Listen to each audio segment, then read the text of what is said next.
This video will contain spoilers for Yoshi and the Mysterious Book, so if you want to be surprised or haven't finished the game, be warned. So, in the regular ending of Yoshi and the Mysterious Book, Mr. E explains that he was created by a professor in the distant past to document the creatures of the Mario universe before the moon crashed into the planet. It basically served as a way to protect these creatures. But within this book, it also depicted the events of the moon crashing into Mario's planet, and on one hand, wow, the fact that it's a giant crazy daisy is insane, and basically proves that these little flowers are actually some of the most powerful creatures in the Mario universe, since amazing daisies are also indication of that as well. But this also basically shows that there are books within the Mario universe that are capable of storing sentient worlds that represent a specific snapshot in time. And when you look at the Mario franchise as a whole, there is a certain other series that has a heavy connection to books, and coincidentally also has a lot of connections to the Yoshi franchise as well, and that is the Paper Mario series. And this series was originally meant to be a continuation to Super Mario RPG, but eventually branched off into its own thing. But the lore, characters, and events in these games were mostly accepted as being a part of the Mario universe. That is, until 2015, when Mario & Luigi Paper Jam released, and showed that there is a book that seemingly contains the so-called Paper Mario universe.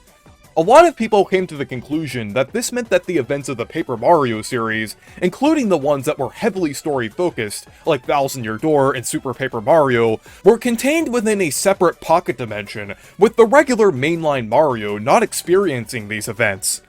Personally, I've always thought that the events of the Paper Mario series still did happen in the regular Mario universe, but were recounted within that Paper Jam book.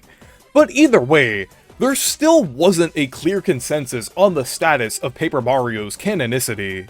But the way that Mr. E works in Mysterious Book might actually be the answer to all of this. As I've mentioned before, Mr. E doesn't just contain ancient creatures, but also recounts ancient events. We also see in the game that the recreated universe within the book can obviously be interacted with from anyone outside. And considering how the Paper Mario book and Paper Jam works in a similar way, with its inhabitants being knocked out when Luigi knocks it over, there's a good possibility that this book works the same way as Mr. E. And funnily enough, the book is also called Mysterious Book and Paper Jam. That might also explain why a lot of explicitly papery things happen within the Paper Mario series, like stickers and origami.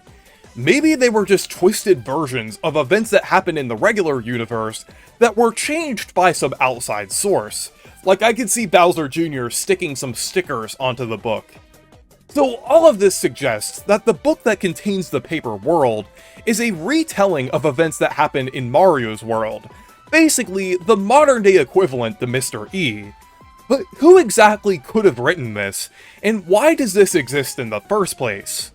We saw in Paper Mario 64 that Herringway was writing a book about the events of the game called Paper Mario, but it also could have been written by one of the shamans like Merlin, which would make sense considering the fact that they possess magic. And it was possibly created to be a copy of the Mario universe in case a disaster struck, like the Shadow Queen or Dimentio succeeding.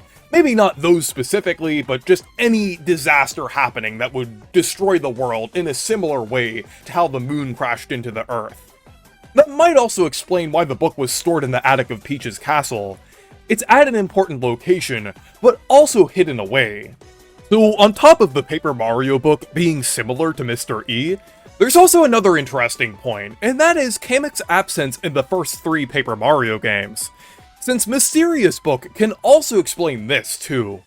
It was revealed that Kamek was actually trapped within Mr. E, between the events of the era of the original Yoshi's Island, which also includes Yoshi's Island DS, Yoshi's New Island, and Partners in Time, and the modern Mario games.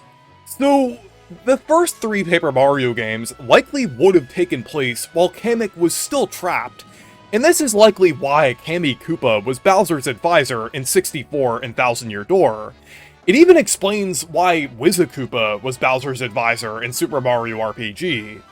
And the modern Paper Mario games could have potentially been the result of an outside force tampering with the book sometime after Kamek was freed.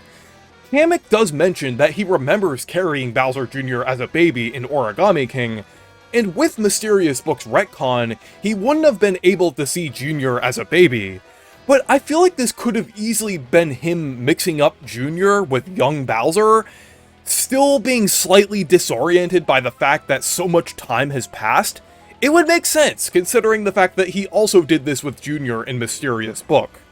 Anyways, that's just my silly theory for how I think Mysterious Book can tie into how Paper Mario's lore could work.